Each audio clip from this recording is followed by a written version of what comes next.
কারণে এত দাম। এই মাধবপুরের বিল্ডিং এর অভাব নাই, একটা বিল্ডিং এরও এত দাম নাই কোরআনওয়ালা টিনের ঘরের যেই দাম। বাংলাদেশে এত দামি দামি মজলিস হয়, সমাবেশ হয়, কোটি কোটি কোটি টাকা ব্যয় করে সমাবেশ, ভিআইপি বসার জায়গা,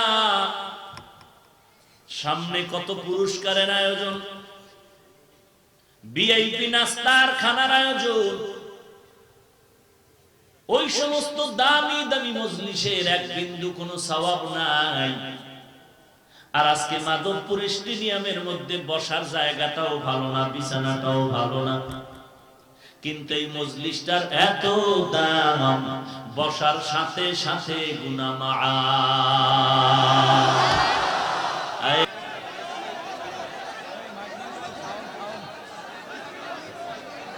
আসসালামু আলাইকুম ওয়া রাহমাতুল্লাহি ওয়া বারাকাতুহু।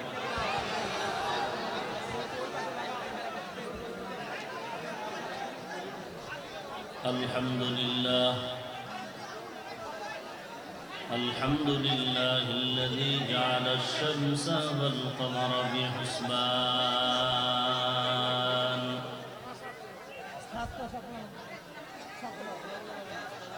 والنجم والشجر يسجدان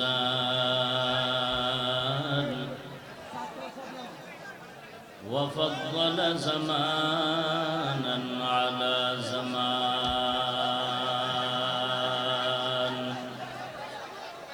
كما فضل مكانا على مكان وإنسانا على إنسان ونشهد أن لا إله إلا الله وحده لا شريك له لا ضد له ولا ند له ولا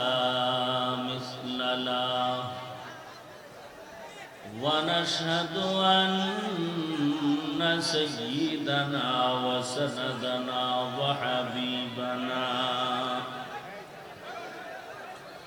وحبيب ربنا وطبيبنا وطبيب قلوبنا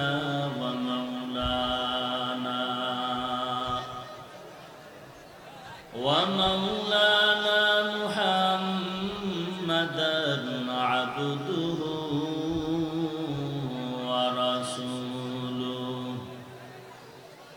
صلى الله تعالى عليه وعلى آله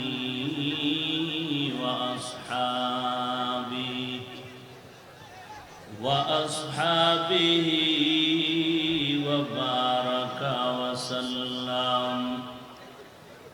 وبارك وسلم تسليما كثيرا كثيرا. الذي أرسله الله تعالى بالحق بشيرا ونذيرا وداعيا إلى الله بإذنه وسراجا منيرا. أما بعد فأعوذ بالله من الشيطان الرجيم. بسم الله الرحمن الرحيم.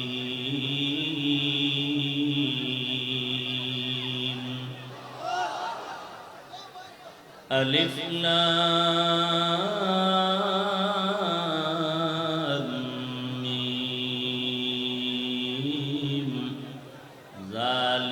الكتاب لا ريب فيه هدى للمتقين.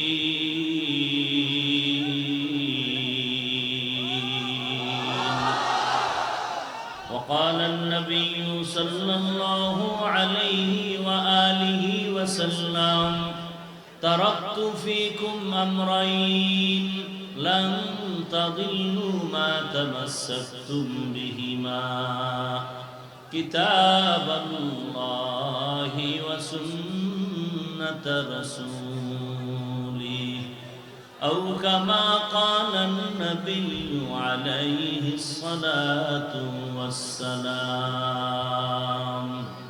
صدق الله مولانا العظيم وصدق رسوله النبي الأمي الكريم ونحن على ذلك من الشاهدين والشاكرين والذاكرين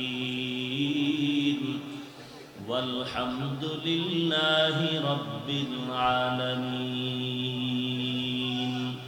اللهم صل على محمد النبي الأمي وعلى آله وسلم تسليما. اللهم صل على روح محمد في الأرواح وصل على جسد محمد في الأجساد وصل على قلب محمد في القلوب وصل على قبر محمد في القبور. بذكر شهر چبینی در خروش است ولدانا دری معنا که گوش است نه بلبل بر غلش تسبیح خانه است که هر کار به تسبیحش زبان است. ذکر حق آمد غذایی روح را مرحم آمد ای دل مجروح را. لا إله إلا الله لا إله إلا الله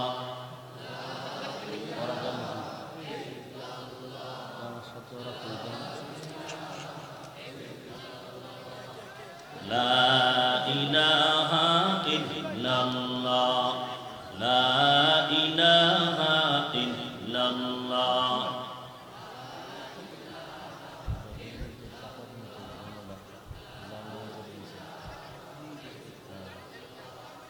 لا إله إلا الله لا إله إلا الله لا إله إلا الله لا إله إلا الله لا إله إلا الله لا إله إلا الله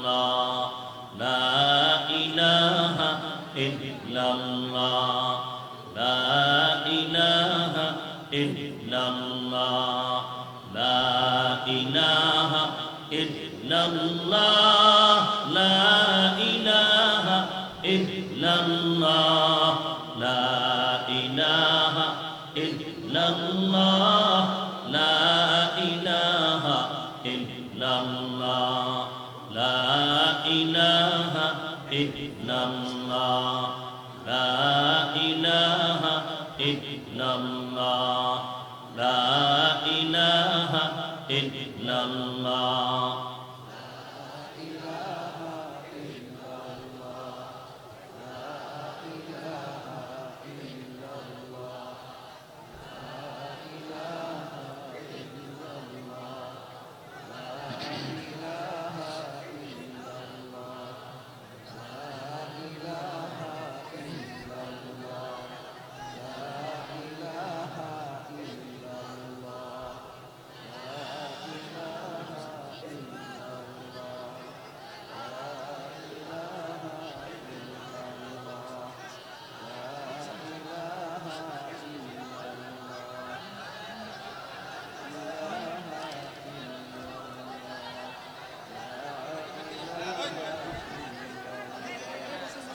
লা ইলাহা ইল্লাল্লাহ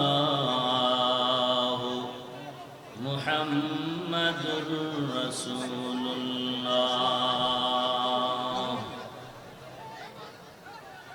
সুবহানাকা লা ইলমা লানা ইল্লা মা 'আল্লামতানা ইন্নাকা আনতাল আলিমুল হাকীম।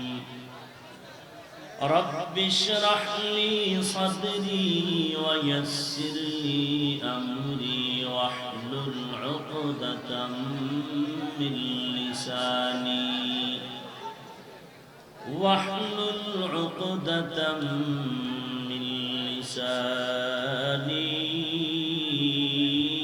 يفقه قولي.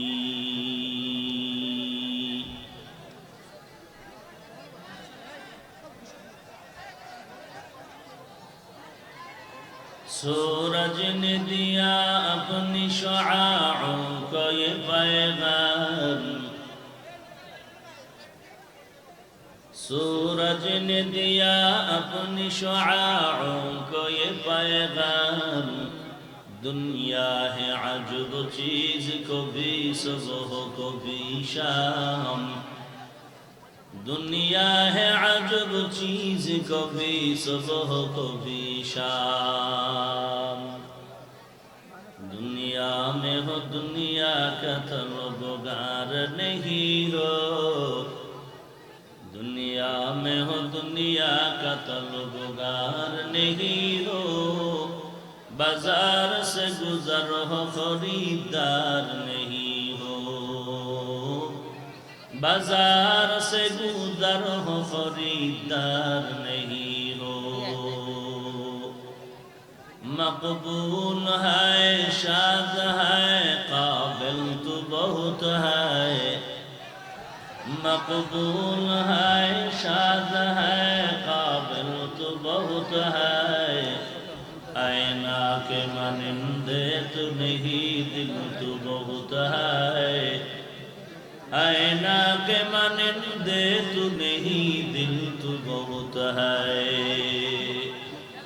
उल्फत में बराबर के वफा हो के जफा हो, उल्फत में बराबर के वफा हो के जफा हो। हर चीज में लज्जत है अगर दिल में मजा हो, हर चीज में लज्जत है अगर दिल में मजा हो। इको दाओ, इको कमाओ, वॉल्यूम बढ़ाओ। मादवपुर बाजार कौमी माद्रासा মার্কাজুল কোরআন ইন্টারন্যাশনাল হিফজ বিভাগের হাফেজ ছাত্রদের দস্তারবন্দি প্রদান উপলক্ষে আয়োজিত মাধবপুর স্টেডিয়াম মাঠে ইসলামী মহাসম্মেলন আজ 28 জানুয়ারি 2020।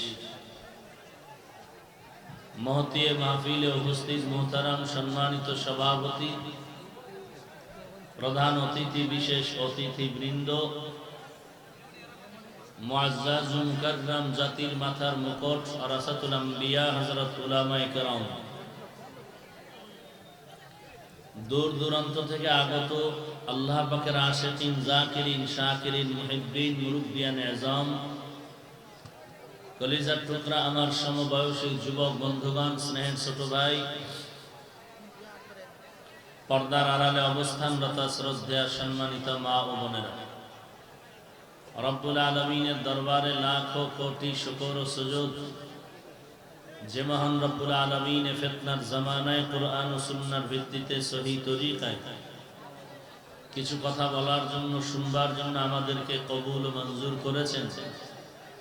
নেয়ামতের শুকর আদায়ার্থে মুসলমান হিসেবে ঈমানের আওয়াজকে উঁচু করে এক আওয়াজে উচ্চ কণ্ঠে সকলেই কালিমাতুশ শুকর উচ্চারণ করি, আলহামদুলিল্লাহ। মোবাইল বন্ধ করেন, আওয়াজও বন্ধ করেন। মজলিসের আদব রক্ষার্থে মোবাইল বন্ধ, আওয়াজ বন্ধ। ইশারায় কাজ করেন, কেউ জবানে কোনো কথা বলবেন না।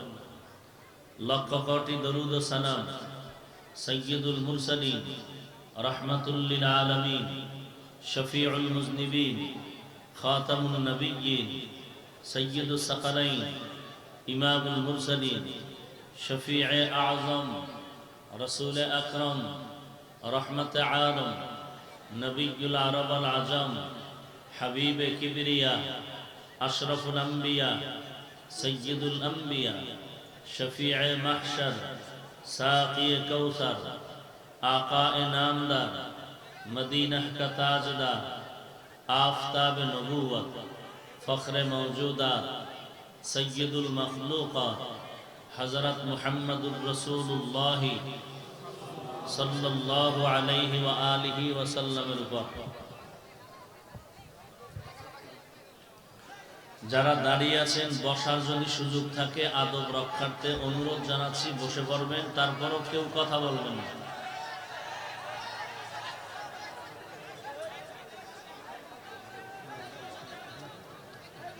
আল্লাহ,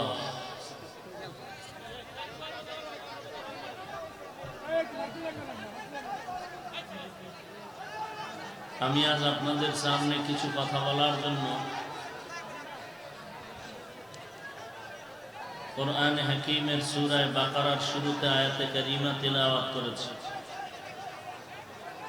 বিশ্বনবী, শেষ নবী, মহানবী, শ্রেষ্ঠ নবী সাল্লাল্লাহু আলাইহি ওয়া আলিহি ওয়াসাল্লামের অসংখ্য অগণিত অমীয় বাণী, পবিত্র হাদিস শরীফের মধ্য থেকে একটি হাদিস পড়েছি। আয়াত ও হাদিসের আলোকে ইখলাস ও রুহানিয়াতের সমন্বয় কিছু কথা আমাকে বলার মতো, আপনাদেরকে শুনবার মতো হিম্মত, ধৈর্য, তৌফিক আল্লাহ পাক দান করুন।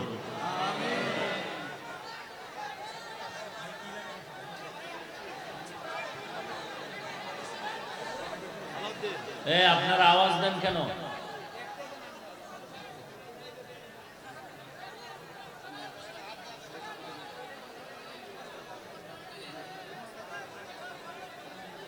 আসল কথা বললে তো ঠকবেন আপনারা। স্টেজ বানানো হয়েছে বিশেষ ব্যক্তি আলেম ওলামাদের জন্য, আপনাদের জন্য এত বিশাল প্যান্ডেল। আগে এসে সামনে বসতেন, এখন যে বলতেছেন নামেন নামেন, এই আদেশটা স্টেজে আমাকেও তো দিতেছেন, উচিত না এগুলো।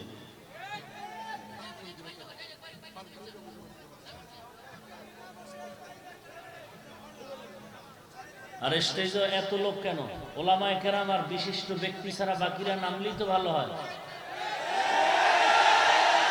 সব জিনিস কি বলতে হয় নাকি?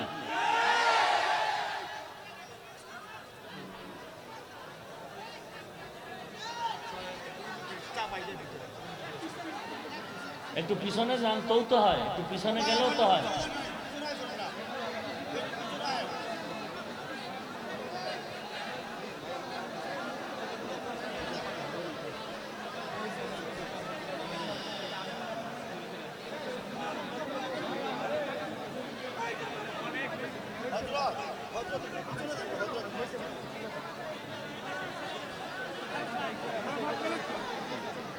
আওয়াজ বন্ধ করেন,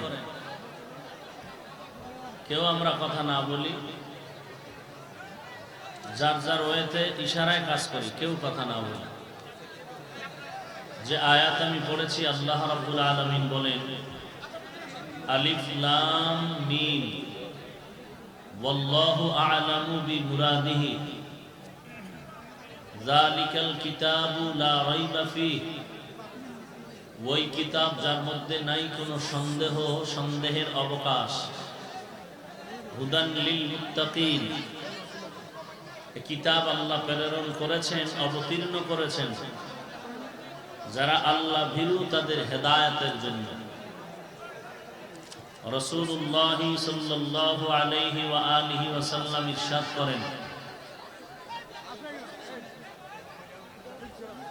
তারাকতু ফীকুম আমরাইন লান তাদিল্লু মা তামাসসাকতুম বিহিমা কিতাবাল্লাহি ওয়া সুন্নাত রাসূলি। হে উম্মতে মুহাম্মাদি, তোমাদের মাঝে দুটো জিনিস রেখে যাচ্ছি, কখনো তোমরা পথভ্রষ্ট হবে না যতক্ষণ ওই দুই জিনিসকে তোমরা চূড়ান্ত ভাবে আঁকড়িয়ে ধরবে। কিতাব আল্লাহ ওয়া সুন্নাত রাসূলি, এক নাম্বার হলো আল্লাহর কিতাব কোরআনে হাকিম, দুই নম্বরে হলো রাসূলের সুন্নাত। কার সুন্নাত? রাসূলের সুন্নাত। এ হলো আয়াত ও হাদিসের সংক্ষিপ্ত তরজমা। যারা কোরআনে হাকিম পড়তে জানেন না, আপনারাও এই আয়াত পারেন, আলিফ লাম মিম যালিকাল কিতাবু লা রাইবা ফীহি হুদাল লিল মুত্তাকিন। এটি এমন একটি কিতাব আল্লাহ আমাদেরকে দিয়েছেন, আর নবীও গ্যারান্টি দিলেন তাকিদ দিয়া, ও উম্মতেরা, যত বিপদ তোমাদেরকে চতুর্দিক থেকে গ্রাস করার চেষ্টা করবে, তোমরা যদি দুটো হাতিয়ারকে আঁকড়ায় ধরো, কোনো বিপদ তোমাদের ঈমান আমলের ক্ষতি করতে পারবে না। খুব খেয়াল করবেন, কারণ বর্তমান পরিস্থিতি মুসলমানের ঈমান আমলের খুবই করুণ। কেন? বন্ধুর ভেষে দুশমনের আবির্ভাব হয়েছে। বন্ধুর ভেষে, কথা বলেন, দুশমনের আবির্ভাব হয়েছে। অতএব সতর্কতার সাথে, সচেতনতার সাথে কথা শুনবেন, বুঝলে জবাব দিবেন, এবং সত্য হলে মানতে না পারলেও সমর্থন জানাবেন। আপনি মানতে পারেন না বিদায় যে সমর্থন দিবেন না, এমন যেন না হয়। আপনি মানতে না পারলেও কথা যদি আপনার বিবেক নামের আদালত বলে হক, তাহলে আপনি আমল করতে না পারলেও সমর্থন দিয়ে যাবেন। পারবেন ইনশাআল্লাহ। আল্লাহ কবুল করেন। ময়দানে বিভিন্ন শ্রেণী পেশার মানুষ, যুবক ভাইয়েরা, আমি প্রায় বয়ানে এখন বলতে থাকি, অন্ধ ভক্ত হওয়ার রাস্তা বন্ধ। ভক্ত হতে হবে সচেতন। অন্ধ না সচেতন? অন্ধ হয়ে গেলে বিপদে পড়ে যাবেন, টেরও পাবেন না। আর সচেতন অবস্থায় যদি চলেন, ইনশাআল্লাহ কোনো মুনাফিক আপনাকে বিপদে ফেলতে পারবে না। দুষ্ট লোকের মিষ্টি কথা ঘনিয়ে বসে কাছে, কথা দিয়ে কথা নেয়, প্রাণে মারে শেষে। আমরা কোন দল অথবা কোনো ব্যক্তি টার্গেট নিয়ে আঘাতমূলক, আক্রমণমূলক কোনো কথা বলার চেষ্টা করব না ইনশাআল্লাহ। খুব খেয়াল করেন, ওলামায়ে কেরামদের কাছে অনুরোধ, ভুল হলে ধরায় দিবেন। আমরা আহলে হক, কখনো ব্যক্তি স্বার্থের উপরে আঘাত লাগে এই রকম ইশারা ইঙ্গিতেও কোনো কথা বলবো না। বলাটা আমাদের ইসলামও সমর্থন করে না। হ্যাঁ, উম্মতের ঈমান আমল বাঁচানোর জন্য যদি কোনো কথা বলার প্রয়োজন হয়, সেটা কোনো আওয়াম, কোনো সাধারণ ব্যক্তি বলবে না, বলবে একমাত্র হক্কানি উলামায়ে কেরাম। আবারও বলছি, কোন ব্যক্তি স্বার্থের উপরে আঘাত হয় মতো টার্গেট করে কোনো কথা আহলে হক উলামায়ে কেরাম বলবেন না, বলা ঠিকও হবে না। কিন্তু উম্মতের ঈমান আমল বাঁচাবার তাগিদে কোনো কথা যদি বলতে থাকেন, ওই কথা যদি কোনো ব্যক্তির স্বার্থে গিয়া লেগে যায়, এজন্য কোনো আলোচক দায়ী থাকবেন না। এখনো ক্লিয়ার হয় নাই? হয়েছে? মনে হয় না। আবারও বলতেছি, কথাটা খুব দরকার। এই জন্য পিছনে বয়ে তো ছিদ্রান্বেষণকারীরা বসে নাই। সুযোগ পাইলেই গজবের ফেসবুকে আদব কায়দা নাই, যা মুখে আয় তাই, যা হাতে আসে কলমে আসে তাই লেখে, তাই বলে। বেয়াদবের তো কোনো ধর্ম নাই, বেয়াদবের কোনো কি নাই, ধর্ম নাই। আল্লাহ সব ভাইকে হেদায়েত দান করুন। আমিন।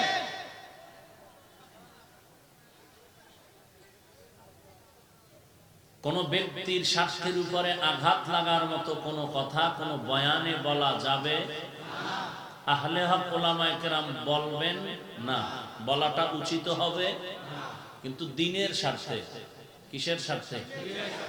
ঈমান ও আমলের মহব্বতে, উম্মতকে জাহান্নাম থেকে বাঁচাবার জন্য যদি কোনো কথা বলতে থাকেন আর ওই কথাটা কোনো ব্যক্তির স্বার্থে গিয়ে ঠাস করে আঘাত লাগে, এজন্য কোন হক্কানি আলেম আলোচক দায়ী হবেন না।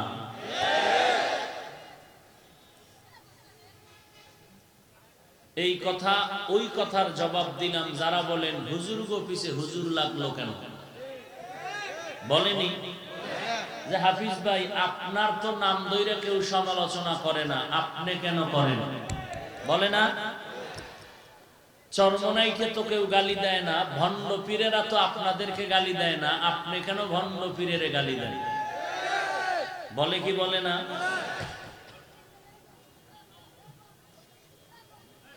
তাবলীগওয়ালাদেরকে বলবেন ভাই আপনাদেরকে তো কেউ বলে না, আপনারা কেন অন্যদেরকে বলেন? শাইখুল হাদিস আল্লামা আজিজুল হক রহমাতুল্লাহ আলাইহির কলিজার টুকরা উজ্জ্বল নক্ষত্র মাওলানা মামুনুল হক দামাত বারাকাতুহুম, তাকে যদি কেউ বলে মামুন ভাই আপনাকে তো কেউ কিছু বলে না, আপনি কেন খেপলেন? বলেনি? এই এলাকায় নাই? আবারও বলছি, যারা বলেন হুজুর আপনার বিরুদ্ধে তো কেউ বলে না, আপনি কেন বলেন, একটা জটিল মহামারী এই বর্তমান অবস্থায়, জটিল প্রশ্ন, জটিল যে হুজুর আপনার বিরুদ্ধে তো কেউ বলেনি, আপনি কেন বলেন? হ্যাঁ, আমার বিরুদ্ধে বললেও আমি বলবো না। খুব খেয়াল করেন, আমার নাম নিয়ে যদি কেউ গালি দেয় আমি মাইকে কাউকে এর উত্তরে কিছু বলবো না। আমার বিরুদ্ধে পোস্টারিং, হ্যান্ডবিল কত কিছু করা হয়েছে, বেদাতি ভণ্ডরা আমার বিরুদ্ধে ভিডিও পর্যন্ত ছেড়েছে। বলুন তো সচেতন ভাইয়েরা, আমি তার নাম লয়ে আজ পর্যন্ত কিছু বলেছি? আমার ব্যক্তিকে যদি কেউ আঘাত করে কিছু বলে, আল্লাহর কসম কিছু আমি জবাব দিব না। আমার আব্বাকে বললে জবাব দিব না, আমার পীরকে বললেও আমি ধৈর্য ধারণ করার চেষ্টা করব। কিন্তু যদি ইসলামের বিরুদ্ধে, রসুলের আদর্শের বিরুদ্ধে, কোন সাহাবায়ে কেরামের বিরুদ্ধে বলে, তখন আহলে হক ওলামায়ে কেরাম চুপ করে থাকতে পারবেন না। কথাটা ক্লিয়ার বুঝছেন? অমুক হুজুরের বিরুদ্ধে লাগলেন কেন? জবাব হলো অমুক হুজুর ইসলামের বিপক্ষে লাগলো কেন? অমুক হুজুর সুন্নতের বিরুদ্ধে লাগলো কেন? সাহাবায়ে কেরামের বিরুদ্ধে লাগলো কেন? আহলে হক ওলামায়ে কেরামের দায়িত্ব নাম নিয়া উম্মতকে সজাগ করা, উম্মতকে কি করা? আচ্ছা, আপনারা এখানে যারা আছেন সবাই তো আর আমার ভক্ত না, বিভিন্ন দলের দালালরাও আছেন, বিভিন্ন পীর সাহেবের অন্ধভক্তরাও আছেন। আছেন না নাই? এটা আমি ভালো করে বুঝি। যারা আমাকে দেখলে 13 বার কাফের বলেন এরাও আছে, আছে না নাই? যারা কওমি মাদ্রাসাকে জাহান্নামের টুকরা মনে করেন এরাও আছে। আপনারা বলুন, কেউ যদি বলতে চান সুন্নত লাগবে না, এই কথাটার পক্ষে কি আপনারা সবাই বলেন? কেউ যদি বলতে চান কাজা নামাজ লাগবে না, আপনারা কি এর পক্ষে? এই যুবকরা কথা বলো, পক্ষে? সুন্নত লাগবে না, কাজা নামাজ লাগবে না, সবাই একমত? এখন কেউ যদি বলে সুন্নত লাগে না, কাজা নামাজ লাগে না, তাহলে আঘাতটা কি আমাকে করলো না সুন্নতের উপরে করলো? তাহলে আমাকে গালি দেয় না, কিন্তু আমি কেন বলবো? আমাকে গালি দেওয়ার কারণে আমি জবান খুলবো না, যদি সুন্নতের উপরে ইসলামের উপরে বিন্দু পরিমাণও যদি ইশারায় আঘাত করে তার জবাব দেওয়ার জন্য আলেম ওলামা হক্কানি যারা তাদের উপরে ফরজ। এবার বুঝছেন হুজুর লাগলো কেন? আমি লাগছি যেই হুজুরের পিছে, সেই হুজুর লাগছে সুন্নতের পিছে। কথা বলেন না কেন? হযরত আলী রাদিয়াল্লাহু তাআলা আনহু মাতাল ছিলেন, ওমর ফারুক রাদিয়াল্লাহু তাআলা আনহু বেদাতি ছিলেন। কথা বলেন। খুব সাবধান, একজন দাঈ উম্মতকে যারা দাওয়াতের কাজ করবেন তাদের উদ্দেশ্য কি হতে হবে? উদ্দেশ্য হতে হবে আমলের আকৃষ্ট হয়, সুন্নতের আমলের আগ্রহ ভিতরে তৈরি হয়। টুপি ছাড়া ব্যক্তি যেন টুপিওয়ালা হয়, দাড়িবিহীন ব্যক্তি যেন দাড়িওয়ালা হয়, নামাজবিহীন ব্যক্তি যেন নামাজওয়ালা হয়, সুন্নতের আমল বিহীন ব্যক্তি যেন সুন্নতের আমলওয়ালা হওয়ার আগ্রহ হয়। এবার যদি আমি বলি সুন্নত লাগবে না, এই বয়ানের দ্বারা এলাকার মানুষ কি সুন্নতের আগ্রহ বাড়বে? বলেন। আমি যদি বলি কাজা নামাজ লাগবে না, এই কথার দ্বারা উম্মতের ইসলামের প্রতি মহব্বত বাড়বে? কথা বলেন। যদি বলি আমি সুন্নতি মদিনার পোশাক না পরলেও চলে, এর দ্বারা কি সুন্নতের মহব্বত বাড়বে না হালকা হয়ে যাবে? তাহলে এইভাবে হালকা করে দেওয়া এটা কোনো দায়ীর গুণ নয়, এটা ইহুদির দালাল হলে তাই সেই গুণ হতে পারে। কোন একজন দায়ী আল্লাহর মহব্বতে যারা বয়ান করবেন, উম্মতকে দরদ দিয়া যে আমলবিহীন মানুষ আমলওয়ালা হয়ে যাক, সে কখনো কোন একটা জায়েজ মাসআলাকেও বলবেন না, কারণ যেই মাসআলা বললে মানুষের অন্তরে সুন্নতের আগ্রহ কমে যায়, এই রকম জায়েজ ফতোয়াও দিবেন না। ওলামায়ে কেরাম ভুল হলে ধরায় দিবেন, এখন ধরায় দিবেন, সবার সামনে ধরায় দিবেন, কোন সমস্যা? তাহলে হুজুর হুজুরের পিছনে লাগছে, এই কথাটা সম্পূর্ণ একটি মিথ্যা অপবাদ। কোন আল্লাহওয়ালা হক্কানি আলেম কোন আলেমের পিছনে লাগতে পারে না। তারা লাগবেন হয়তো সুন্নতের মহব্বতে, কোন ব্যক্তি স্বার্থের জন্য লাগতে পারেন না। কথা ঠিক নেই? হ্যাঁ। কিন্তু যারা আজকে হাটহাজারীর হুজুরের নাম মেনশন করে গালি দেয়, তাবলীগ ওয়ালাদের গালি দেয়, মামুন সাহেবকে গালি দেয়, চরমনাইকে গালি দেয়, কওমিকে গালি দেয়, হাফিজুর রহমানকে গালি দেয়, এভাবে একেবারে ডাইরেক্ট তারা একমাত্র ব্যক্তি স্বার্থের উপরে আঘাত করার জন্য গালি দেয়। তারা একমাত্র স্পষ্ট কবিরা গুনাহ করতেছে, স্পষ্ট কবিরা গুনাহে লিপ্ত। আর এই উলামায়ে কেরাম যদি মাঠে ময়দানে কিছু বলে থাকেন, যেমন কাদিয়ানীর ব্যাপারে বলে, কি বলেন না, মওদুদী সাহেবের ব্যাপারে, আহলে বাতিলদের ব্যাপারে যদি কিছু বলেন, ব্যক্তির উপরে আঘাত করার জন্য নয়, উম্মতের ঈমান আমল বাঁচাবার জন্য। নবীজির নবুয়তের দায়িত্ব পালন করতে গিয়ে রাসূল ভুল করেছিলেন। কি আলহামদুলিল্লাহ? কি বলবেন? আরো আসতে বলবেন।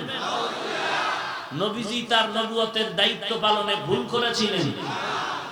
সে দলিল দিল কি যে নবীজি তার নবুয়তের দায়িত্ব পালনে ভুল করার কারণে আল্লাহ বলেছেন ফাসাব্বিহ বিহামদি রাব্বিকা ওয়াস্তাগফির। ইজাজা সূরার মধ্যে আল্লাহ বলেছেন, ও নবী, আপনার ভুলের জন্য আপনি ইস্তেগফার করেন। নাউজুবিল্লাহ আসে না? কি মনে হচ্ছে দালাল হয়ে গাঞ্জা খায় বসছি? গাঞ্জা খাইলে তোমার চেহারায় ছাপ পড়তে পারে, আমরা না। নবীজির নবুয়তের দায়িত্ব পালনে নবী ভুল করার কারণে আল্লাহ বলেন ফাসাব্বিহ বিহামদি রাব্বিকা ওয়াস্তাগফির। নবী ইস্তেগফার করেন। নবীর তো গুনাহ নাই, গুনাহগারেরা না ইস্তেগফার করবে? নবীকে আল্লাহ কেন বললেন ওয়াস্তাগফির? নবীকে আল্লাহ ইস্তেগফার করতে বলছেন নাকি ওই মহাপণ্ডিত মন মুফতি? কি মুফতি? মন মুফতি মানে মনে মনে যা কয় এটাই ঠিক, কারো ওলামায়ে কেরামের কথা মানতে রাজি না। এরা মন মুফতি এই শয়তানের প্ররোচনায় পড়ে কি বলেন, আল্লাহ নবীর কোনো গুনাহ নাই তো ইস্তেগফার করতে বললেন কেন? অবশ্যই নবী ইস্তেগফার করতে যেহেতু আল্লাহ বলেছেন, তার মানে হইল নবীজি তার নবুয়তের দায়িত্ব পালনের ত্রুটি করেছিলেন। আরো আস্তে করে বলেন। এই কথা যদি কেউ বলে তাহলে তার ঈমান আছে? বলেন। আল্লাহ সব ভাইকে হেদায়েত দান করুন। এই কথা মওদুদী সাহেবের আকীদার কথা। কথা বলে না। কার কথা? আবুল আ'লা মওদুদী। এই আকীদা যদি কেউ পোষণ করে তার ঈমান থাকবে? অতএব কাদিয়ানীর কথা তো আপনারা সবাই বলে, সবাই শুনেন। আমরা হকের জন্য, দ্বীনের জন্য কথা বলবো, কাউকে ব্যক্তি স্বার্থে আঘাত করার জন্য কথা বলবো। আর দ্বীনের স্বার্থে বলতে গেলে যদি কারো ভিতরে আঘাত লেগে যায়, ক্ষমা চাই, কারণ আঘাত করার জন্য বলিনি, বলেছে দ্বীনের স্বার্থে। কথা ঠিক আছে? আল্লাহ সবাইকে এক হয়ে দ্বীনের পথে মজবুত হয়ে চলার তৌফিক দান করুন। নবী বললেন দুটো জিনিস ধরে রাখো, কোশ্চিনকালেও বিপদে পড়বে না। এক নম্বরে কোরআন, এক নম্বরে কি?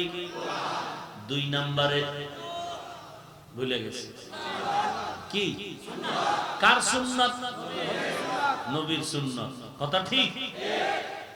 আজকে আমরা যেই পরিমাণ সুন্নতের উপরে মজবুত আছি, ওই পরিমাণ সে দুনিয়াতে বড় দামি। যার কাছে যেই পরিমাণ সুন্নাত নাই, সে ওই পরিমাণ অশান্তিতে আছে।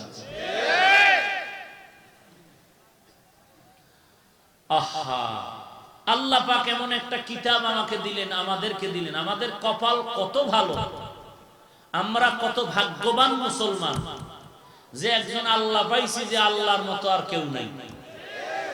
কত বেঈমানেরা আল্লাহর সাথে পাল্লা দিল, পারলো? বলেন। আল্লাহর বিরোধিতা করতে গিয়ে কতজন কত কিছু করলো, পারলো?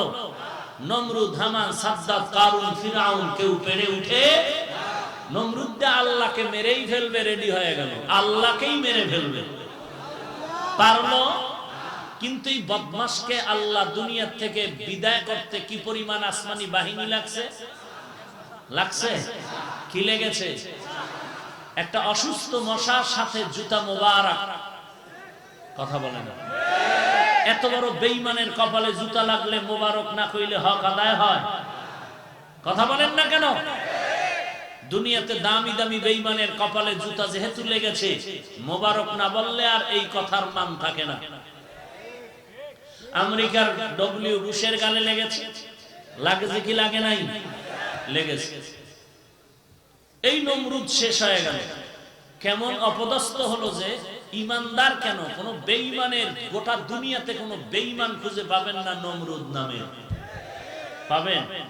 কেউ কি বলেছে এত বিশাল ক্ষমতার অধিকারী নমরুদ, তাহলে এই বরকতের নামটা আমার আব্বার জন্য রেখে দিই। হ্যাঁ, রাখছে কেউ? কোন বেঈমানও রাখছে? ফেরাউন, সাদ্দাত, কারুন, হামান কেউ রাখেছে? আবু জাহাল, আবু লাহাব, উতবা, আবু তালেব, এরে নবীর উম্মত। আবু তালেব রাখছে আমাদের মুসলমানি নাম, কিন্তু আবু লাহাব কেউ রাখেনি। আবু লাহাব কেউ রাখছে? রাখে না। এত বড় অভিশপ্ত তারা।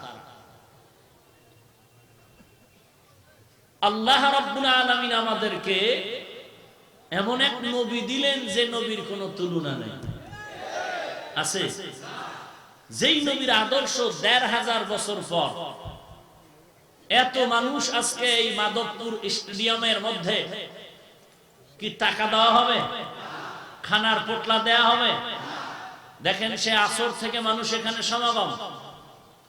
ভালো ভালো ওলামায়ে হযরতরা আলোচনা করেছেন। বসার জায়গা নেই, দাঁড়ানোর সুযোগ নেই। এত মানুষ এসেছে, টাকার স্বার্থ নাই, খানার স্বার্থ নাই। কি আর বলতে পারি এরা কেন এসেছে?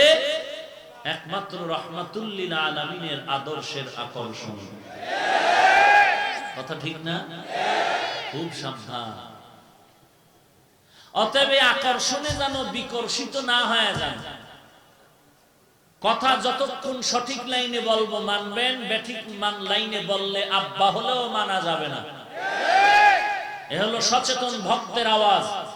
আর অন্ধ ভক্ত বলবে যেই গুরু যা বলবে তাই মানবো, জাহান্নামে গেলে যাও। এলো অন্ধ ভক্তের কাজ। আমরা অন্ধ ভক্ত হতে চাই, কি ভক্ত হতে চাই? সচেতন ভক্ত হওয়ার তৌফিক আল্লাহ দান করুন। আমি হাফিজুর রহমানকে কলিজা দিয়া মোহাব্বত করেন, তার মানে আমার সব কথা সঠিক হবে এর গ্যারান্টি নেই। বাকি দোয়া করা দরকার, আল্লাহ সব কথা সহি তরিকায় বলার তৌফিক দান করেন। কথা বুঝেন নাই? হ্যাঁ, মানুষ মনে কি করে জানেন? এত বড় হুজুর, এত বড় আল্লামা, এত বড় ডক্টর, সে কি ভুল করতে পারে? আমি প্রশ্ন করলাম, শয়তান কি তাকে ধোঁকা দিতে পারে? বলে হ্যাঁ পারে। আমি বললাম আল্লাহর কসম সে ভুলও করতে পারে। বুঝেন নাই? এত বড় ডক্টর, এত বড় আল্লামা, এত বড় শায়েখ ভুল করতে পারে? প্রশ্ন। আমি প্রশ্ন করি, এত বড় আল্লামা, এত বড় ডক্টর, এত বড় শায়েখ রে শয়তান ধোঁকা দিতে পারে? সবাই বলেন পারে। যদি বলেন পারে, ফাইনাল জবাব ভুল করতেও পারে। পারে কি পারে না? অতএব আমরা নামাজ পড়ি ইমাম সাহেবের পিছনে, ইক্তেদাইতু বিহাযাল ইমাম পড়েননি, বা বাংলায় পড়েন এই ইমামের পিছনে ইক্তেদা করলাম, মানে ইমামের সব আমি সব ইমামের উপরে ছেড়ে দিলাম। খেয়াল করছেন কথা কি? সব ইমামের উপরে। সে যখন রুকুতে যাবে আমিও রুকু, সে যখন দাঁড়াবে আমিও দাঁড়াবো। ইমাম সাহেব কেরাত পড়বে, আমার পড়া লাগবে না, কারণ আমারটাই সে পড়তেছে। কথা হয় না? এখন ইমাম সাহেব যদি কেরাতে ভুল করে লোকমা দেওয়া যাবে না, কারণ আমি তো ইমামের অন্ধ বক্তের মতো মেনে নিছি। কথা বলে কি সহজ কথাটাও বুঝেন না?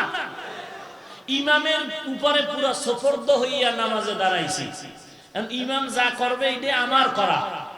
এখন ইমামের কথা মতো আমি নামাজ শেষ করবো, এটাই নিয়ম, ঠিক না? ইমাম যদি নামাজে ভুল করতে পারে, পারলে কি করা হবে? ভুল সহ করব না, লোকমা দিতে হবে? লোকমা দিতে হবে। লোকমা যদি হুজুরে না মানে, হুজুর যদি লোকমা না মানে, হুজুর তোমার ঘরে তুমি, আমার ঘরে আমি গেলাম, সালাম বিদায়, তোমার নামাজ হবে না। যদি হুজুর লোকমা না মানে, তখন নামাজ ছেড়ে দিতে হবে, আলাদা নামাজ পড়তে হবে।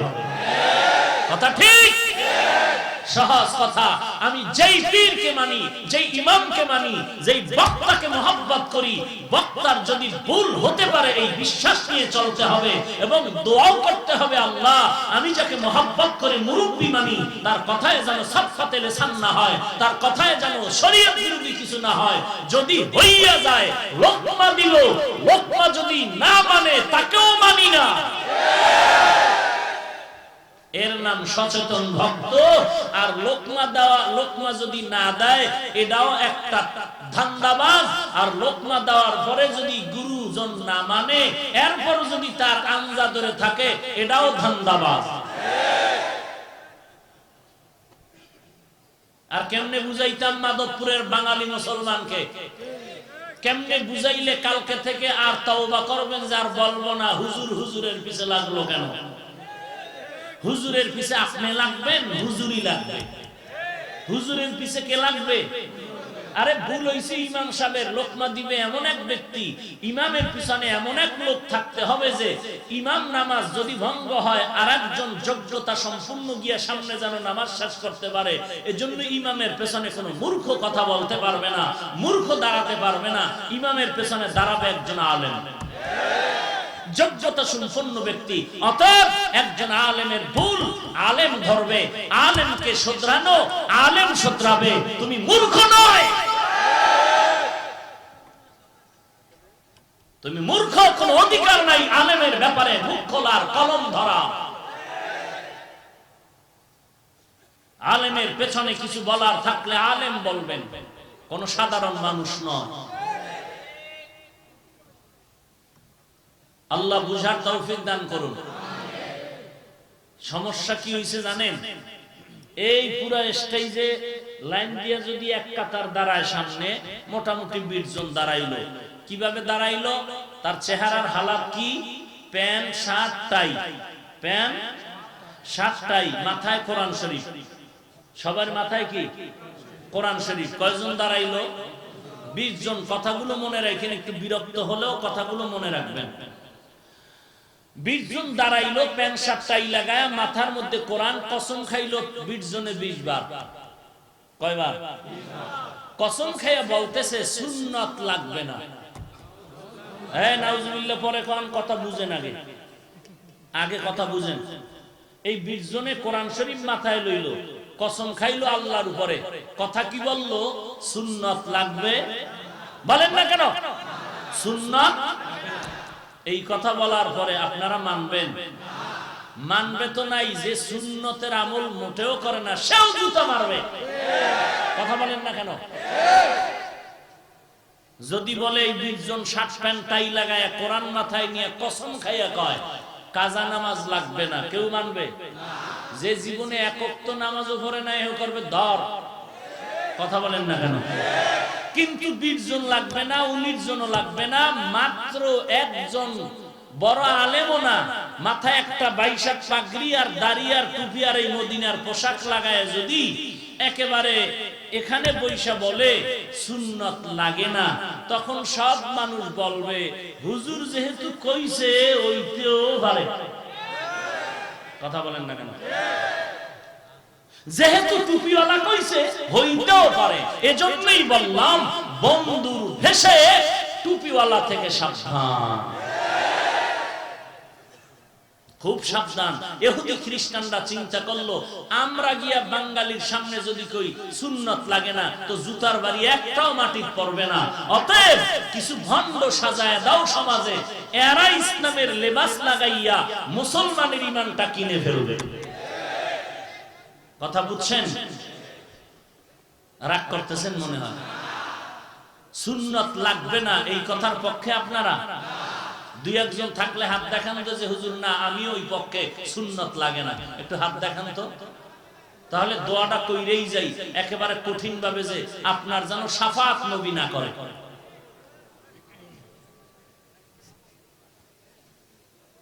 বয়ান শুনবেন কি? আওয়াজ নাই কেন? শুনবেন? ঘুমাইতেছেন? এতক্ষণ এগুলো তো বাজে কথা বলছি না? আল্লাহ সবাইকে বুঝার তৌফিক দান করুন। তো নবী ধরে রাখতে কইছেন কোরআন আর কি? বলেন কোরআন আর সুন্নাত। আজ আল্লাহ পাক আমাদের এই দুই জিনিসকে ধরে রাখার তৌফিক দান করুন। কেমন কোরআন? এতক্ষণ বললাম নবীর কথা। কেমন কোরআন আল্লাহ আমাদেরকে দিলেন, বিধর্মীরা পর্যন্ত কিতাবটাকে সম্মান করেনি। কিতাবটা এত দামি, যার মতো আর কোন কিতাব। কাপড়ের দাম নাই, কিতাবটার সাথে লাগলো তো দাম বেড়ে গেল। একটা কাঠের দাম নাই, কোরআনের সাথে লাগলো রেহাল নাম হলো, দাম বেড়ে গেল। আমি বান্দার কোনো দাম নাই। আজ এত দাম কেন? আল্লাহর কোরআনের সম্পর্কের কারণে এত দাম। এই মাধবপুরের বিল্ডিং এর অভাব নাই, একটা বিল্ডিং এরও এত দাম নাই কোরআনওয়ালা টিনের ঘরের যেই দাম। বাংলাদেশে এত দামি দামি মজলিস হয়, সমাবেশ হয়, কোটি কোটি কোটি টাকা ব্যয় করে সমাবেশ। ভিআইপি বসার জায়গা, সামনে কত পুরস্কারের আয়োজন, ভিআইপি নাস্তার খানার আয়োজন। ওই সমস্ত দামি দামি মজলিসের এক বিন্দু কোনো সওয়াব নাই। আর আজকে মাধবপুর স্টেডিয়ামের মধ্যে বসার জায়গাটাও ভালো না, বিছানাটাও ভালো না, কিন্তু এই মজলিসটার এত দাম। বসার সাথে সাথে গুনাহ মাআফ। আয় বেরাদার, এই স্লোগান দিবেন না। আয় বেরাদার দূরে বাসা জিয়ারে বদ, ইয়ারে বদ বদ তোর বুয়াদ আজমারে বদ, মারে বদ তন হাতরা বর জানা, ইয়ারে বদ বর জানে ইমানত জানা, ইয়ারে বদ আরদ তুরা সুয়ে জাহিম, ইয়ারে নেকু গিরতায়া বিনাইম। স্লোগান দিবেন সময় মতো, যেখানে দিন ও ঈমান রক্ষার জন্য ডাক আসবে সেখানে ঝাঁপিয়ে পড়তে হবে। কথা ঠিক না? তখন মুসলমানের একটা স্লোগান এমন পাওয়ার, ওই স্লোগানটা দিলেও কোনো অস্ত্র লাগবে না, বেঈমান পালাইতে বাধ্য হয়ে যাবে। ভাইরা আমার, এমন একটা কিতাব আল্লাহ আমাদেরকে দান করেছেন, যে কিতাবের মতো কোনো কিতাব নাই। কেমন এক কিতাব! দুনিয়ার অন্য অন্য যত কিতাব দেখবেন ওই কিতাবের মধ্যে ভুলের কোনো শেষ নাই। আর আল্লাহ বলেন এমন কিতাব দিলাম যার মধ্যে ভুল পাবি দূরের কথা, ভুলের কোনো সন্দেহের অবকাশ নাই।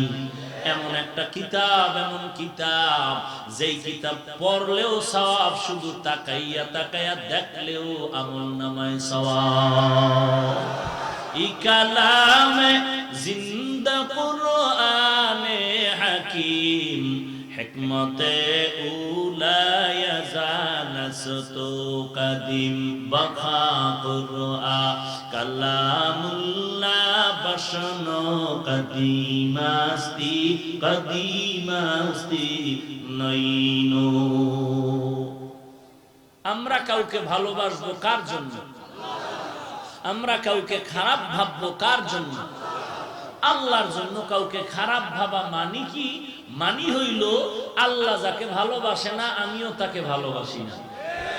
আল্লাহ কাকে ভালোবাসে না? যে তাহাজ্জুদ পড়ে, যে লম্বা দাড়ি পাগড়িওয়ালা। হ্যাঁ, বুঝেন বুঝেন? তাহলে আমি একজনকে ভালোবাসবো কেন? আল্লাহ তাকে ভালোবাসে, এই জন্য ভালোবাসে।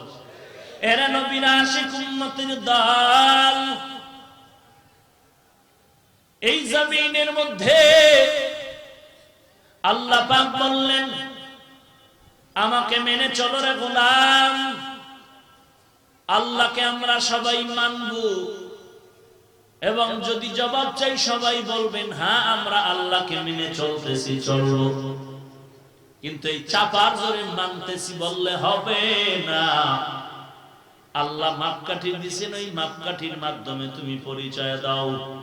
ও নবী জানায় দেন, সবাই বলবে আমি আল্লাহকে মানি, আমি আল্লাহকে মানি। হিন্দুরাও তো বলে আল্লাহকে মানি, বলে না? খ্রিস্টানেরাও বলে আমরা আল্লাহকে মানি, ইহুদিরাও বলে আল্লাহকে মানি। কারণ কিন্তু ওই আল্লাহর সাথে তারা শরীক বানায়। আল্লাহ বলেন, ও নবী জানায় দেন আমি আল্লাহকে আসলে কারা মানে আর কারা মানে না মাপকাঠি দিয়ে দেন। কুল ইন কুনতুম তুহিব্বুনাল্লাহ ফাত্তাবিউনি ইউহিব্বুকুমুল্লাহ ওয়া ইয়াগফির লাকুম যুনুবাকুম ওয়াল্লাহু গফুরুর রহিম।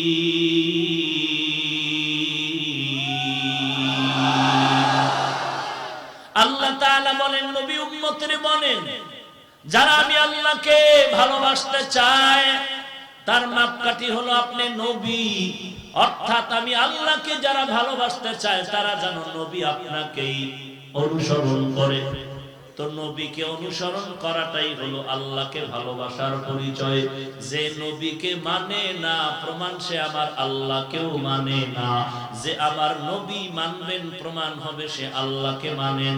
ও ইহুদি ভাই, তুমি যদি সারা জিন্দেগি চিল্লাও আমি আল্লাহ মানি, আল্লাহ মানি, আল্লাহ মানি, তোমার কথা ততক্ষণ পর্যন্ত গ্রান্টেড হবে না যতক্ষণ পর্যন্ত দেখা যাবে না তুমি বলো নবী মানি। যদি বলো নবী মানি তখন প্রমাণ হবে আমি আল্লাহ মানি। মুহাম্মদকে মানি বললে হবে আল্লাহ মানা।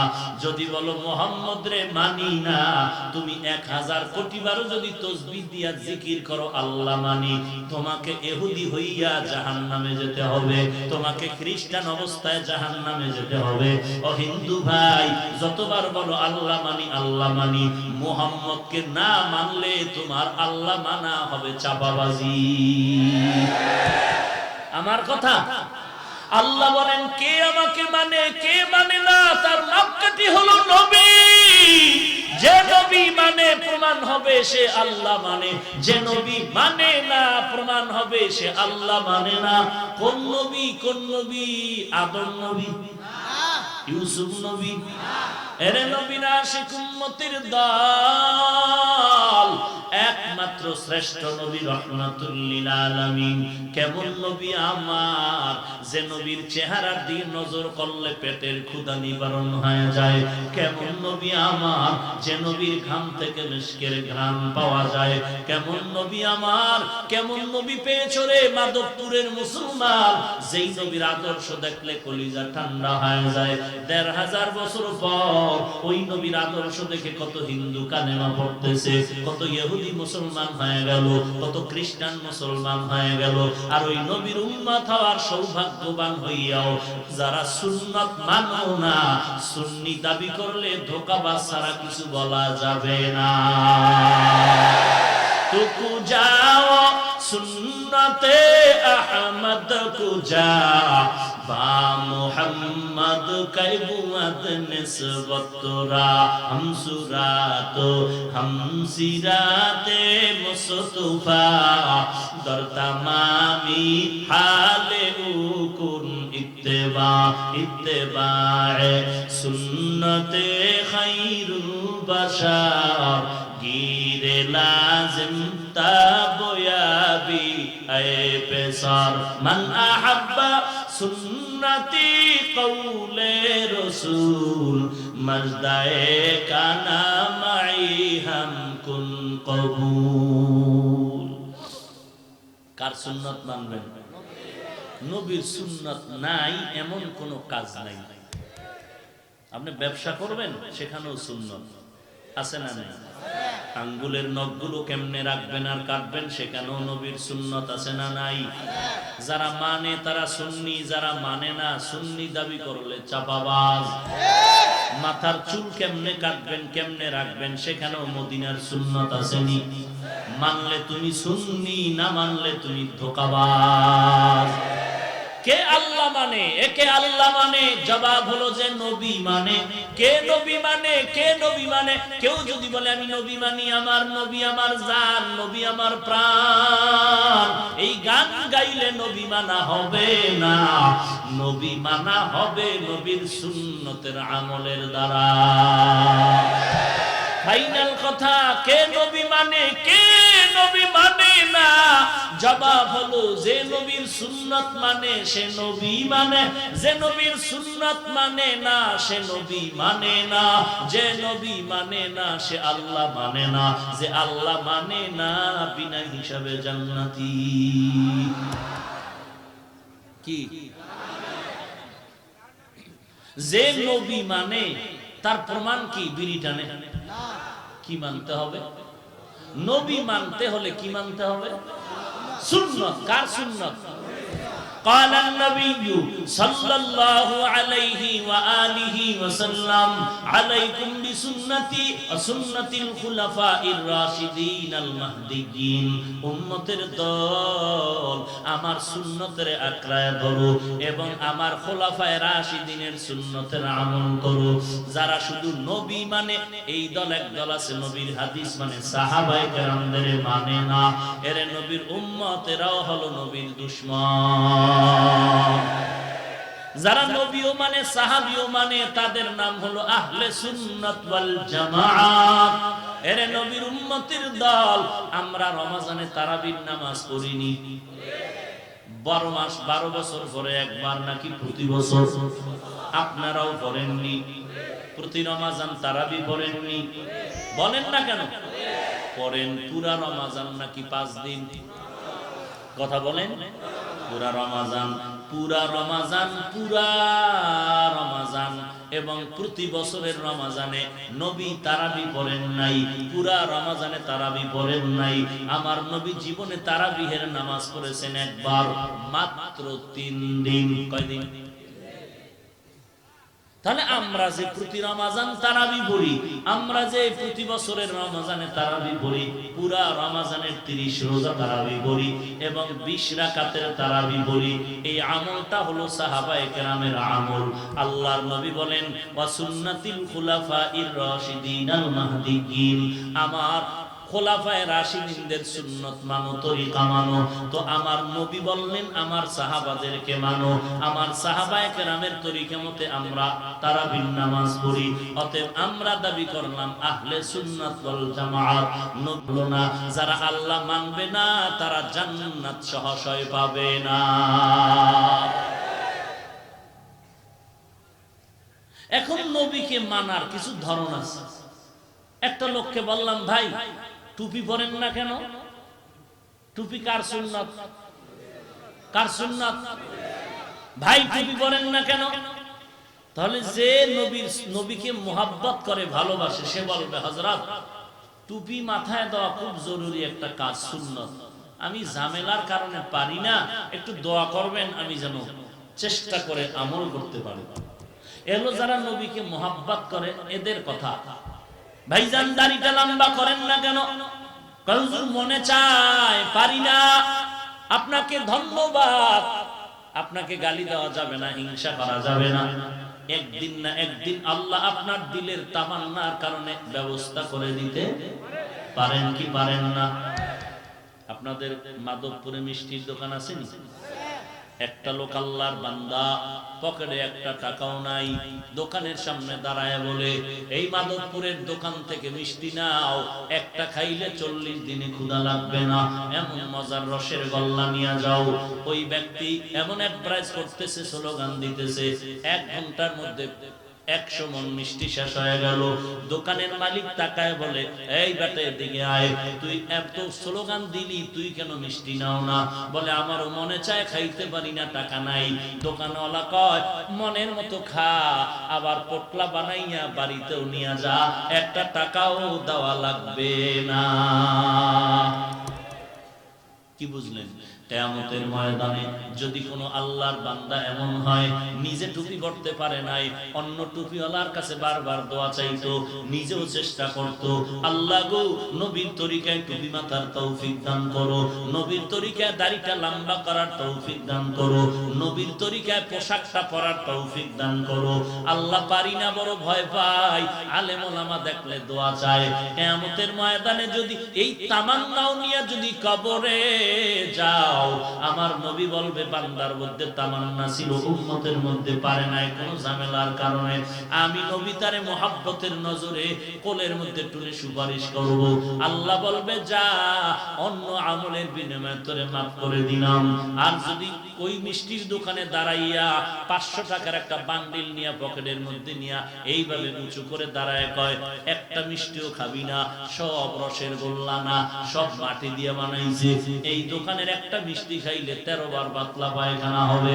এই রকম বলে বলে যদি কাস্টমার গুলো সব সরাইয়া ওই বদমাশে যদি বলে, এই দোকানওয়ালা মাথা গরম করিস না, তোর কত টাকার মিষ্টি আছে, 50,000 টাকার বান্ডিল নে, সব মিষ্টি আমারে দে।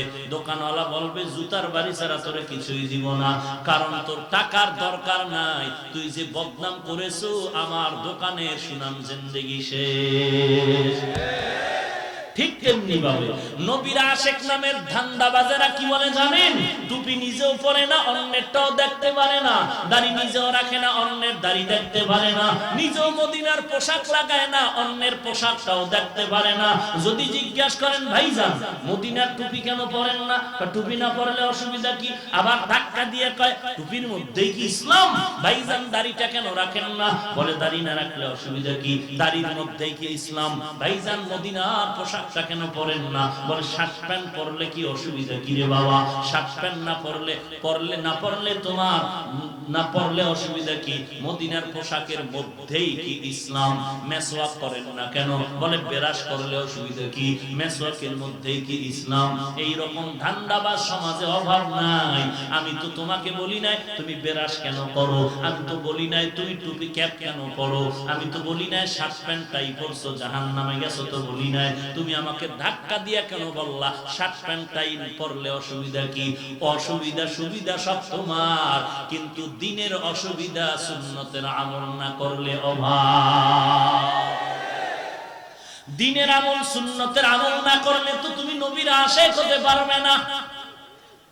এর নবীর আশিক কিয়ামতের ময়দানে আল্লাহ ধমক দিবেন, নবীও বলবে, তুই যখন বলছো টুপি না পরলে অসুবিধা কি, মেসওয়াক না করলে অসুবিধা কি, শার্ট প্যান্ট টাই পরলে অসুবিধা কি, দাড়ি না রাখলে অসুবিধা কি, আমি নবীও বললাম তোর মতো উম্মত না হইলে অসুবিধা কি?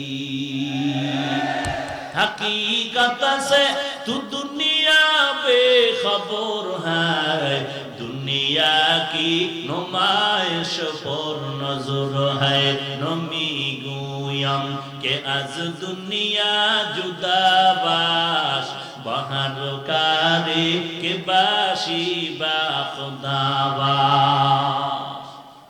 খারাপ লাগতেছে? রাগ আসতেছে দিলে? এরে নবীর আশিক উম্মতের দল, আল্লাহ তাআলা এমন একটা কিতাব আমাদেরকে দান করেছেন যে কিতাবের দিয়ে তাকায় থাকলেও সওয়াব। এমন নবী পাইলাম যে নবীর চেহারা দিয়ে তাকায় থাকলেও গুনাহ মাআফ।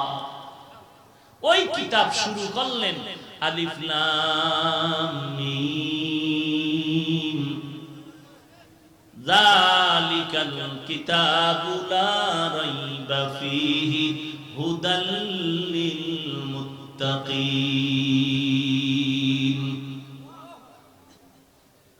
আলিফ লাম মিম, এই যে অক্ষরগুলো আল্লাহ দিলেন এক জায়গায় দেন না, অনেক জায়গায়। আলিফ লাম রা তিলকা আয়াতুল কিতাবিল মুবিন, হামিম তানজিলুম মিনার রহমানির রহিম, তাহা মা আনজালনা আলাইকাল কুরআনা লিতাশকা, ইয়াসিন ওয়াল কুরআনিল হাকীম।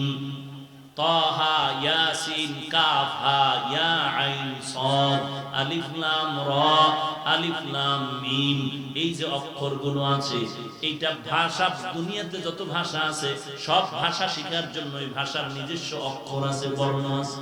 বাংলা ভাষা শেখার জন্য অক্ষর আছে, স্বরবর্ণ ব্যঞ্জন বর্ণ, স্বরে ও স্বরে আ ক খ গ আছে না নাই? ইংরেজি শিখার জন্য আলাদা অক্ষর A B C D Z পর্যন্ত। আরবি ভাষা শিখার জন্য অক্ষর আছে আলিফ বা তা সা ইয়া পর্যন্ত। উর্দু ভাষা শিখার জন্য অক্ষর আছে আলিফ বে পে টে চে, আছে না নাই? এই কই যায়? হ্যাঁ,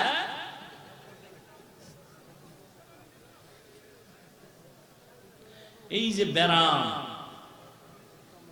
কোন কথায় যে লজ্জা হবে আল্লাহই জানে। আপনি উঠে যাবেন, ঢুকলেন কেন? আপনি বাইরে দাঁড়ায় বিড়ি টানতেন, পায়খানায় যাইতেন, আবার বয়ান শুনতেন, সমস্যাও ছিল না, দেখতামও না, কিছু বলতামও না। অতগুলো মানুষ ডেঙ্গিয়ে বের হন, আপনার ভয় লাগে না? আমি তো একটু আগেই বললাম, এটা এমন একটা দামি মজলিস যে বসার সাথে সাথে গুনাহ মাফ। আর যদি কষ্টই হয় বলেন, দোয়া করে চলে যাই। তো ডিস্টার্ব করেন কেন? থাকবেন কিছুক্ষণ কি আল্লাহর মহাব্বতে বলেন থাকবেন? আল্লাহ কবুল করেন। মাত্র আলিফ লাম শুরু করলাম।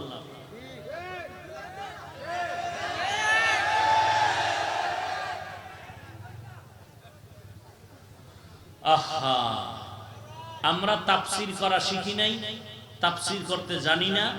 তাফসীর করার ইলম যত পরিমাণ, তার 1000 কোটি ভাগের এক বিন্দু নাই। অতএব তাফসীর করার চিন্তা করাটাকেও বড় ভয় পায়। আর ওই তাফসীর আমরা শিখি নাই যে সামনে ল্যাপটপ আর ডায়েরিতে কিছু আয়াত কোরআন লেখা মুখস্থ তেলাওয়াত কইরা দেখা দেখা তরজমা বললাম। এর নাম তাফসীর না, এর নাম তাফসীর নামের বাহাদুরি। তাফসীর নামের বাহাদুরি। একজনে দাঁড়ায় বলেন তো, আমগো আহলে হক ওলামায়ে কেরাম 2 ঘন্টা বয়ান করেন, 2.5 ঘন্টা বয়ান করেন, 3 ঘন্টা বয়ান করেন, সামনে ল্যাপটপ বা কোনো ডায়েরি লয়ে বয়ান করেন? 13টা আয়াত কইলেই মনে করছেন মহা তাফসীর, মুফাসসিরে কোরআন। মিয়া শুনেন, তাফসীর আমি জানি না। আমি সব সময় বলি একটা কথা, যে আমার ইলম নাই, আমল নাই। আপনি 1000 বার বললে কি হবে? আল্লাহ তো জানে, জানে না? তো এরপরও যতটুকু বলবো, আল্লাহ ওয়ালার নেক নজর আছে, এই একটা আমার শক্তি। আব্বা আম্মার নেক দোয়া আছে, আমার একটা শক্তি। আলহামদুলিল্লাহ, এই দোয়ায় যদি আমি ইখলাস নিয়ে চলতে পারি, তাহলে বিউটি পার্লারের মতো আজকে কৃত্রিম সুন্দর যাদেরকে দেখবেন এরা ঝরে পড়ে যাবে, আর ইখলাস ওয়ালারাই দাঁড়িয়ে থাকবে ইনশাআল্লাহ। দেখেন না, কওমের যত বিরোধিতা করেন, বাড়ে না কমে? বলে তাবলীগের যতই বিরোধিতা করেন, কি কমতেছে না বাড়তেছে?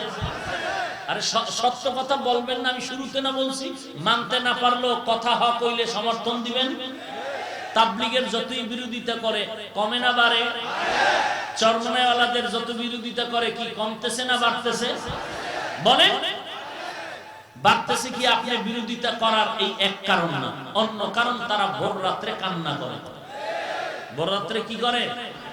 আর তুমি ভাই যত কোটিপতি হও, আর যত বড় দামি ছাত্র হও, ব্রেনিয়ান ছাত্র হও, তুমি যদি তাবলীগের বিরুদ্ধে, চরমনের বিরুদ্ধে লেখো, তোমার লেখার দ্বারা কি ক্ষতি হবে তাবলীগের?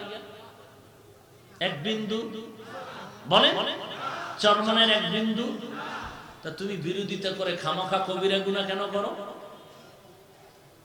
কারণ কি? তোমার মধ্যে কবরের ভয় নাই, জাহান্নামের আযাবের ভয় নাই। একটা ভালো ছাত্র 10টা সাবজেক্টে তার লেখাপড়া শেষ, লেখাপড়া ঠিক মতো করলে তো ডানে বামে তাকানোরই সুযোগ নেই। সে আরেকজনকে নিয়ে সময় দেয় কখন? আল্লাহ সব ভাইকে সহি জ্ঞান বুঝ দান করেন। আরো মহাব্বতে বলেন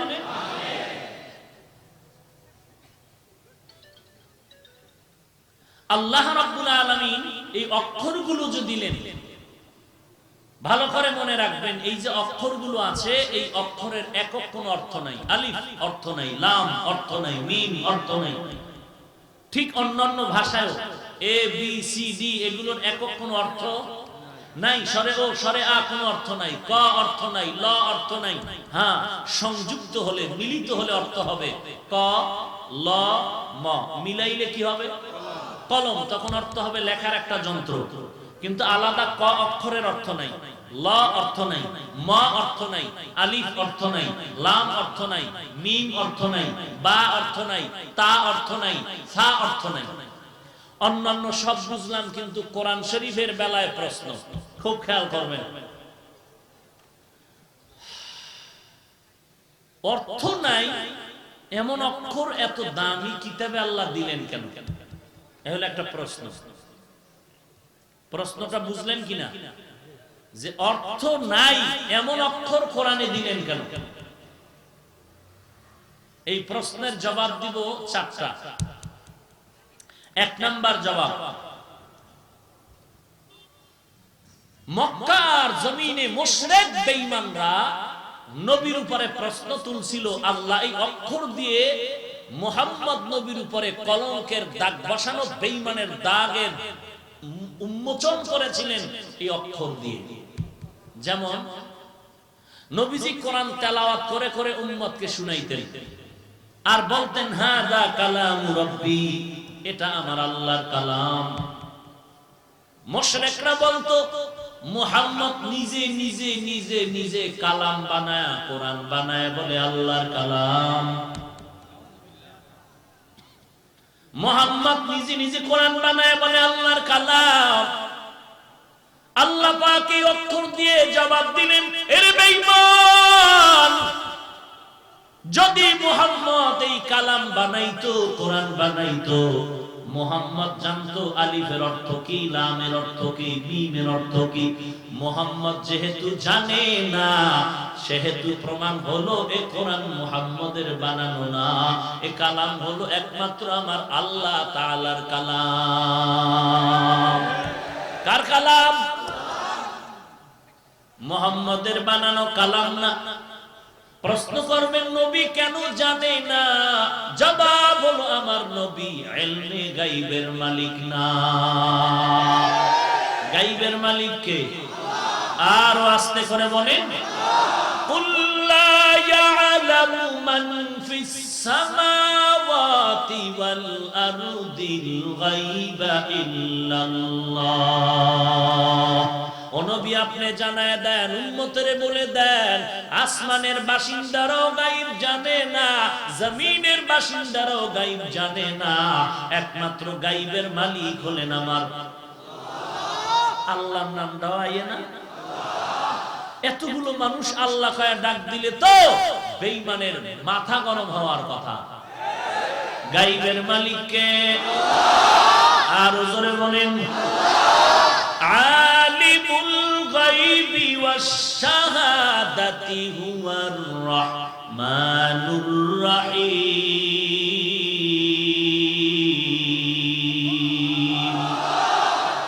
বাখা করা কালামুল্লাহ বাসানো কদিমাস্তি কদিমাস্তি নইনো। যদি কেউ বলে আমার পীর বাবা গায়েব জানে, পীর সাহেবকে জিজ্ঞাসা করো, পীর বাবা বলো এই মাধবপুর এলাকায় বৃষ্টি কখন হবে? বলো মাধবপুর এলাকায় বৃষ্টি কখন হবে এবং কিয়ামত কোন সালের, কোন মাসের, কোন তারিখে হবে? বলো। যদি বলতে না পারো, গায়েব জানার কথার চাপাবাজি বন্ধ করো। এরে নবীর উম্মত, একজনে ভাগ্য গণনা করে আর আমি অগ্রিম খবর জানি, অগ্রিম বলে দেই, সব গায়েবের খবর জানি। একজনে লাঠি একটা নিয়ে হমানে ফিডাস শুরু, এই আমারে ফিডাস কেন কয়? তুই জানো না আমি তোরে ফিডামু। এরে নবীর উম্মতের দল, এই সমস্ত ভণ্ডামি কেন? একমাত্র কারণ হলো কোরআন হাদিসের ইলম নাই, তাকওয়া ওয়ালা কোন মুরব্বি নাই। আজকে পাল্লা দিচ্ছে মুরব্বির বিরোধিতা করার পাল্লা। মুরব্বি মানবো না, দেখি কি হয়। আল্লাহ বলবে তুই না মানলে আমার কি হবে? দিনের কি হবে? গজব লাগলে তোর লাগবে, ক্ষতি হলে তোমার হবে, ইমানের হবে, আমলের হবে, আল্লাহর ক্ষতি হবে না, ইসলামের কিছু হবে না। ভাইরা আমার, মুরব্বি না মানলেই তো বিপদ। আল্লাহ বলেন মুরব্বি মানো, নবী বলেন মুরব্বি মানো। মুরব্বি কারা? আল্লাহ পাক রব্বুল আলামিন নিজেই সিলেকশন করে দিয়েছেন চার দল মুরব্বি। ومن يطع الله والرسول فأولئك مع الذين أنعم الله عليهم من النبيين والصديقين والشهداء والصالحين وحسن أولئك رفيقا প্যাচ লাগানে ওয়ালার দোষ নাই, যে প্যাচ ছুটাইয়া সমাধান দেয় তার সব দোষ। ঠিক নেই? চুরি করেছে চোরের দোষ নাই, গৃহস্থের দোষ। তোর তালা নরম কেন? চোরাই চুরি করতে ঢুকছে, দেওয়াল বইনা এক চোরায় মারা গেল, আর এক চোরায় আদালতে মামলা দিছে, বাড়িওয়ালার ফাঁসি চাই। কেন আমার সাথে চোরা মরলো কেন? দেওয়াল নরম করলো কেন? মহামান্য আদালত এমন মগা, মামলা আমলে নিয়ে ডাকছে, বাড়িওয়ালার ডাইকা কয় তোর ফাঁসি হবে। কেন স্যার? কয় দুই চোরায় চুরি করতে ঢুকছে, এক চোরায় তোর দেওয়াল পরে মারা গেল, তুই দেওয়াল নরম করে উঠাইলি কেন? বাড়িওয়ালা কয় স্যার মাফ করবেন, আমার কোনো দোষ নাই, এই দেওয়াল আমি উঠাই নাই, রাজমিস্ত্রি উঠিয়েছি। মহামান্য আদালত কয় তুমিও খালাস। কই রাজমিস্ত্রির ডাক। স্যার বলে স্যার নাই, এক্ষুনি ফাঁসি। বলে কেন? কথা শুনেন, কি সমস্যা? বলে দেওয়াল নরম করে উঠাইলি কেন? বলে দেওয়াল উঠাইছি আমি, তবে নরম আমার কারণে হয় নাই, যেই যোগালি আমার এই সিমেন্ট বালু মিলাই দিছে, পানি বেশি দিছে, নরম হয়ে গেছে, আমার কোনো দোষ নাই। মহামান্য আদালতকে তোর মাফ করে দিলাম। ধর যোগালি কই, এডারে নাকে রশি লাগায় হাজির করলো। মহামান্য আদালত, এই তুই পানি নরম করে বালু দিলি কেন? বলে স্যার আমার কোনো দোষ নাই, আমি বালতি দিয়া বালুর মধ্যে পানি ঢালতেছিলাম, হঠাৎ করে একটা হাতি জোরে চিৎকার দিয়া দৌড় মারছে, এই ভয়ের ঠেলায় বালতির পানি বেশি বেড়ে গেছে, হাতিওয়ালার দোষ। বল তুইও মাফ। হাতিওয়ালারে ডাক, হাতিওয়ালা তুই এই অন্যায় করলি কেন? স্যার আমার হাতি এমনি চেতে না, এমনি গরম হয় না, এক বেডিয়ে এক মহিলা সুন্দরী রূপসী স্বর্ণের অলংকার লাগাইয়া ঝুম ঝুম করে আওয়াজ করতেছিল, হাতি দেখা গরম হয়ে গেছে। তুমিও মাপ। মহিলার ঝুনঝুনালারে ডাক, মহিলা ডাকছে, এই ম্যাডাম তোমার ফাঁসি হবে। বলেন কি ম্যাডামের ফাঁসি হবে? বলে হ্যাঁ। কেন? বলে তোমার ঝুনঝুন আওয়াজে হাতি গরম হইছে, চোরায় মারা গেছে। বলে আমার ঝুনঝুন আওয়াজ তো আমি বানাই নাই, এই দোষ সব স্বর্ণকারের। এই আওয়াজ কেন আমার দোষ? বানাইছে কে? স্বর্ণকার। তুমিও খালাস। স্বর্ণকার লাব্বাইক। কেন অস্ত্র বানাইলে এইভাবে আওয়াজ দেনেওয়ালা? স্বর্ণকার এবার তো কোনো দেয়ালে পেট থেকে গেল, এখন আর কোনো জবাব নাই। স্যার কিছু করার নাই, বানাইছি তো বানাইছি। বলে এখন তোর ফাঁসি হবে। বলে কই এর ফাঁসি আমার গলায় আসলো কেন? কি এর ফাঁসি? বলে পরে ফাঁসির পরে জানা যাবে, এখন ফাঁসি হবে। কোনো কথা নাই। কপাল বড় খারাপ, ফাঁসির মঞ্চে যখন স্বর্ণকারের নেওয়া হলো, ফাঁসির মঞ্চে যখন দাঁড়ায় গেল, ফাঁসির মঞ্চে গিয়া দেখে মারাত্মক সমস্যা, ফাঁসির রশির সাথে গলা মিলে না, রশির ফাঁকা বড়, গলা চিকন। এইবার বলে বাদশা নামদার কি করা যায়? কয় এর গলার সাথে রশি মিলে না, কয় এডারে বাদ দিয়া এই দেশে খুঁজা দেখ যার গলা মোটা, এডারে ডুবা। এমিহা আমার বানানো কথা না, হাকিমুল উম্মত আশরাফ আলী থানভীর লেখা কথা। হায় হায় হায় হায়, দেশের মুরগি সব গরম হয়ে গেছে। শিয়াল পণ্ডিতের বিরুদ্ধে মামলা। কি খবর? বলে শিয়ালদের উৎপাতে বাঁচি না। আগে রাতের বেলা চিল্লাইতো, এখন দিনেও চিল্লায়। আগে জঙ্গলে থাকতো, এখন বিশ্ব রোডে হামলা করেনি। মহামান্য আদালত বলে ঠিক আছে, তোমার মামলা আমলে নিলাম, অমুক দিন বিচার হবে। বিচার হবে, জঙ্গল ঘেরাও করা হবে, এরপরে বিচার হবে। শিয়ালের বিচার দেখার জন্য হাজারো পাগল ছাগলের মতো দৌড়াচ্ছে। শিয়ালের কি বিচার হয়? চতুর্দিক থেকে প্রশাসন ঘেরাও করে নিল, আর এক একজন প্রশাসনের হাতের মধ্যে একটা একটা ছুরি দিল। আদালত রায় দিয়ে দিল, জঙ্গলের মধ্যে ঢুইকা যেই হাতির কান দেখবা, 4 আঙ্গুল আঙ্গুলের বড়, যেই হাতির কান বড় 4 আঙ্গুলের থেকে বড় হয়ে গেছে, এটির কান কাটবা, এটি বড় বেয়াদব, এটির কান কেটে দাও। এইবার সব ছুরি নিয়ে ঢুকলো জঙ্গলের মধ্যে, কান কাটার স্লোগান নিয়ে ঢুকলো। সবাই বাইরে তাকায় আছে, কিছুই দেখা যায় না, কি কান কাটে না কল্লা কাটে কিছুই বোঝা যায় না। হঠাৎ এক বুড়া চাচা তাকায় দেখে একটা ছোট্ট শিয়াল জঙ্গলের ফাঁক দিয়ে দিছে বাহিরে দৌড়। চাচা এটারে দৌড়াইয়া তেমন ভাবে ধরলো, পাও ধরে রাখছে, কয় পাও সার পায় ছাড়ুন না। কয় কি ব্যাপার, তোর তো কান 4 আঙ্গুলের বড় নাই, তুই কেন দৌড়াচ্ছ? কয় চাচা মিয়া কপাল বড় খারাপ, দুঃখের কথা বলা যাবে না। ওখানে কান কাটার নিয়ম বাতায় দিছিল, 4 আঙ্গুলের বড় যাদের কান হবে এদেরটা কাটো। ওরা কাটার আগে মাপে না, কাটার পরে মাপে। ওরা কেউ মাপ দিয়ে কাটে না, বরং কাটার পরে মাপ দেয়। এটা জুলুমের সঙ্গ। তোমায় ভুলবে না, ঠিক মতো পড়িলে নামাজ জান্নাত তোমার ঠিকানা। ঘুমের চেয়ে নামাজ ভালো, আর তুমি ঘুমাইও না, ঠিক মতো পড়িলে নামাজ জান্নাত তোমার ঠিকানা। আমার প্রাণের ভাই বোনেরা জলদি করে উঠে যাও, ওযু করে তাড়াতাড়ি নামাজ পড়তে লেগে যাও। নবী বেনামাজির শাফাআত করিবেন না, ঠিকমতো পড়িলে নামাজ জান্নাত তোমার ঠিকানা। ঘুমের চেয়ে নামাজ ভালো, আর তুমি ঘুমাইও না, ঠিকমতো পড়িলে নামাজ জান্নাত তোমার ঠিকানা। ঠিক মতো নামাজ বছরে কয়বার? বছরে বলে 5 বার। তাও ঠিক নাই। কি ঘুমাইতেছেন আপনারা? ভাইরা আমার, এক হুজুর বলে কেউ জাহান্নামে যাবেন, কয়েকজন মুরিদ হাত উঠে আল্লাহু আকবার। আপনারা কি জাহান্নামে যাবেন? বলে আমিও যাব না, আমার আব্বাও যাবে না।